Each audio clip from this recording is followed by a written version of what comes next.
Bonjour à tous, bienvenue dans Parlons Placement, épisode 29. On va bientôt battre le record des Feux de l'amour.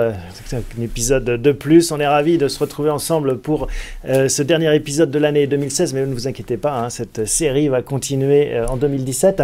3 séquences, vous en avez l'habitude, une consacrée au marché financier. On va voir quel est le bilan en cette fin d'année, une année boursière étonnante. La seconde avec les bons plans placement. Par quoi peut-on remplacer son fonds euro puisque, vous le savez, en 2017, les rendements sont amenés à diminuer. Et puis un invité, chaque fois un invité exceptionnel. En l'occurrence, on accueillera Guillaume Fraget, responsable développement retail chez Primonial Reim, qui viendra nous parler d'une SCPI innovante. On commence tout de suite avec notre rubrique consacrée au marché financier.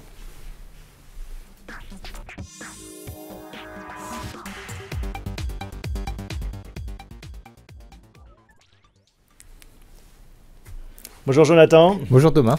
Heureux de vous accueillir pour ce 29e épisode. On commence avec ces 4800 points ce soir en clôture sur le CAC. Un CAC 40 qui depuis quelques séances enchaîne les hausses. Qui l'aurait dit au début de l'année? Alors beaucoup de l'ont dit qu'on aurait peut-être une petite hausse cette année, mais qui aurait dit que ça aurait été aussi turbulent? Ouais, vous savez, en maths, plus par plus, ça fait plus. Plus par moins, ça fait moins. On s'est trompé 2 fois, et donc au final, on a eu raison. Alors, il faut revenir sur ce film avec ce qu'on a appelé l'alignement des planètes. 3 indicateurs qui étaient le pétrole, les taux d'intérêt et les devises, qui étaient exceptionnellement favorables, mais qui ont créé pas mal de turbulences. Alors, on peut peut-être montrer justement le graphique sur le pétrole. Alors, on commence par le pétrole, oui. Pour expliquer un petit peu cela. Le pétrole, il y a 2 ans, début 2015, faisait partie des fameuses planètes alignées et qui expliquaient que tout allait bien, tout était au mieux dans le meilleur des mondes en ce début 2015. Et en 2016, c'était devenu l'inverse. Le pétrole était devenu le risque majeur des marchés financiers. On ne regardait plus que ça. D'ailleurs, si vous vouliez comprendre l'évolution du CAC 40, vous regardez l'évolution du Brent, du marché du pétrole. Pourquoi est-ce qu'il y a eu un tel retournement? C'est qu'en fait, la baisse a été très sensible, très marquée, très rapide. On était passé de 110 $ en juillet 2014 au plus bas, ici en 2016, on rappelle, à il y a eu 28 un bras $. de fer avec l'Arabie Saoudite, le gaz de schiste, l'Arabie Saoudite qui a voulu finalement mettre la tête dans le sable de ses petits concurrents américains et cet effondrement du prix du baril. Oui, c'est ça, c'était essentiellement lié à un excès d'offres.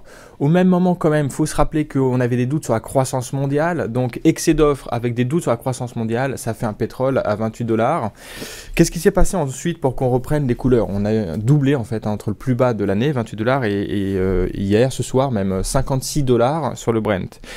Il y a justement un accord qui est intervenu ces tout derniers jours en novembre entre les pays producteurs de pétrole, notamment l'Arabie Saoudite, l'Iran et la Russie. Pas tous membres de l'OPEP, donc la Russie n'est pas membre de l'OPEP. Et c'est ça la nouveauté en fait, c'est qu'ils finalement ils arrivent à se mettre d'accord.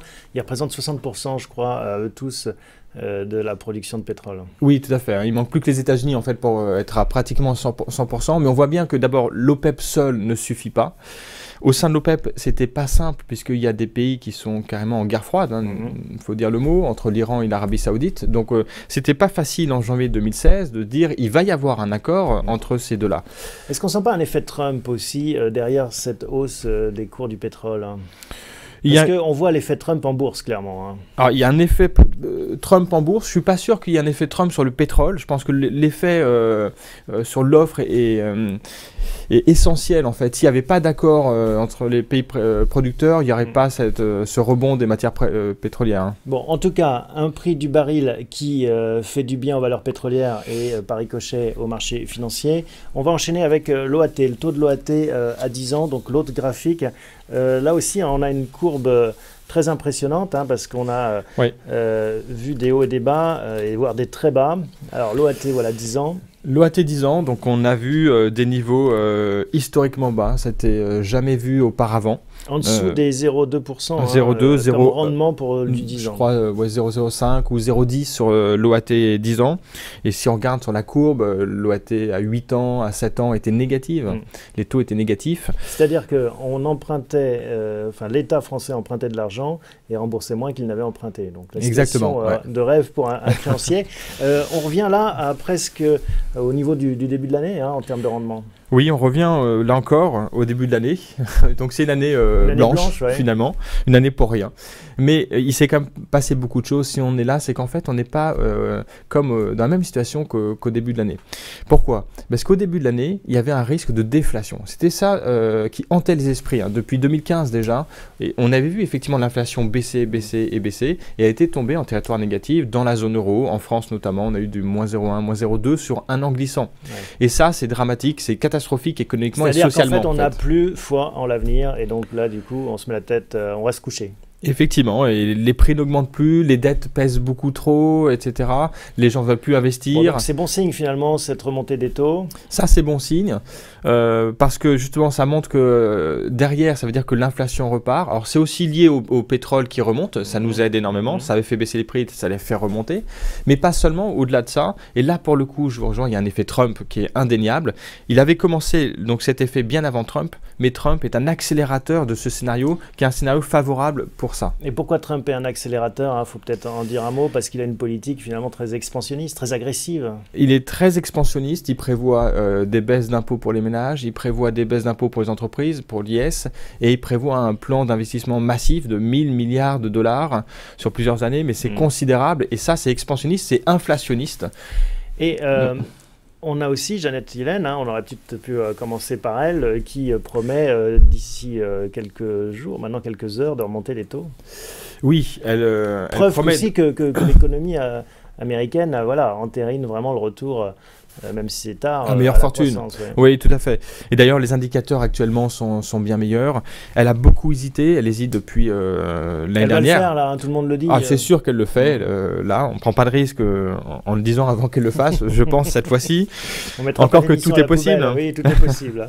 La dernière fois qu'elle avait fait, c'était il y a un an. C'était en décembre 2015. Et pendant une année complète, elle a hésité parce qu'elle avait des doutes sur la croissance. Si elle le fait, c'est qu'elle a confiance. Mais ce qui est important, au-delà du mouvement de hausse des taux qu'elle va faire, c'est surtout le discours. Et demain, qu'est-ce qu'elle va faire? Elle va continuer à relever les taux, elle va s'arrêter, elle va temporiser. Est-ce qu'elle va aller plus vite qu'elle l'a fait dans les 12 derniers mois?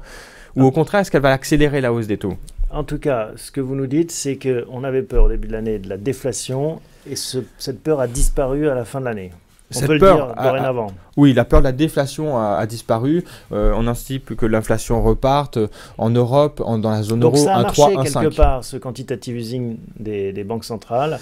Et puis, peut-être un changement aussi de pied des politiques, parce que 1000 $ de dollars sur la table, c'est-à-dire plus de dettes, mais on s'en fiche, on lance coûte que coûte. Oui, parce qu'en fait, ça a marché partiellement. On ne peut pas dire que ça n'a pas marché comme certains le réclament. Ça a marché partiellement, mais pas suffisamment. Donc il faut que les politiques budgétaires prennent le relais. Et c'est ça que Trump a compris. Il fallait accélérer, en fait, faire accélérer la croissance. Elle est trop basse aux États-Unis, en Europe.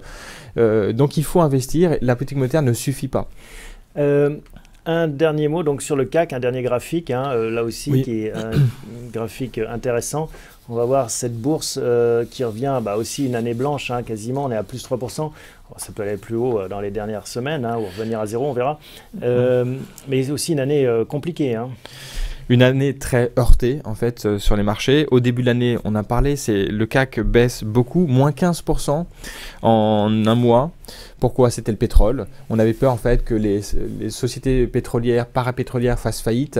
Elles ont arrêté leurs investissements. On avait peur d'un coup pour la croissance. On avait peur pour les banques. On avait peur qu'ils ne remboursent pas leurs crédits. Donc les banques ont été impactées. Pour les banques, ça va mieux pour le pétrole, ça va mieux pour les valeurs cycliques aussi, pour les infrastructures. Oui. D'où cette forte accélération ces dernières semaines. Oui, les sociétés qui ont été le plus massacrées en fait sont en forte hausse actuellement. C'est vraiment le scénario inverse. C'est ça qu'il faut comprendre. On est au même niveau qu'il y a un an, mais on n'est pas du tout dans la même situation. On est dans la situation juste inverse en fait. On avait peur de la déflation. Aujourd'hui, on ne craint pas encore l'hyperinflation, mais avec ce qu'on envisage de faire, il faut l'avoir en tête. Les banques étaient pénalisées par la baisse des taux, les taux remontent fortement. Les sociétés pétrolières, parapétrolières étaient pénalisées par les matières premières, par le pétrole très bas. Le pétrole remonte. Il a l'air de se maintenir au-dessus des 50. Il va peut-être atteindre les 60 $. On n'est pas du tout dans le même scénario qu'il y a un an. En fait. Alors qu'on a l'impression d'avoir fait du surplace, mais on n'est pas du tout dans le même monde. On n'est plus dans le même monde, oui. Et c'est ça qui est intéressant. Et ça, attention, même il faut aller plus loin, parce que cette tendance-là, c'est une tendance qu'on voit depuis plusieurs années. La baisse des taux, on l'a vu sur 2016, mais elle existe depuis 2008, en fait, cette baisse des taux. plutôt. Hein. Donc cette tendance-là, il faut comprendre qu'en 2016, on a marqué un point bas, on a touché le fond de la piscine et on rebondit maintenant. Qu'est-ce qu'on va faire en 2017, rapidement, les thèmes qu'il faudra suivre? Alors voilà, on est dans un scénario globalement favorable parce que, comme on l'a dit, notamment du côté des États-Unis, une politique très expansionniste, donc très pro-entreprise, donc c'est favorable pour la bourse, qui l'anticipe déjà largement, notamment aux États-Unis. Je pense qu'en Europe, c'est moins anticipé. Mais il y a quand même des points d'attention à voir. Le premier, c'est les relations entre les États-Unis et la Chine. Faut faire attention quand même aux positions de Trump. Que ça dérape pas complètement. Voilà, le risque pour les marchés, c'est qu'il y ait une guerre commerciale, des barrières douanières, etc. Et ce serait mauvais pour le commerce international, ce serait mauvais pour les États-Unis, pour la Chine et pour l'Europe. Personne n'y gagnerait en fait. On a des hommes d'affaires de part et d'autre, donc on peut espérer qu'ils s'entendent. On peut supposer qu'ils s'entendent. Lui-même est un homme d'affaires, Trump.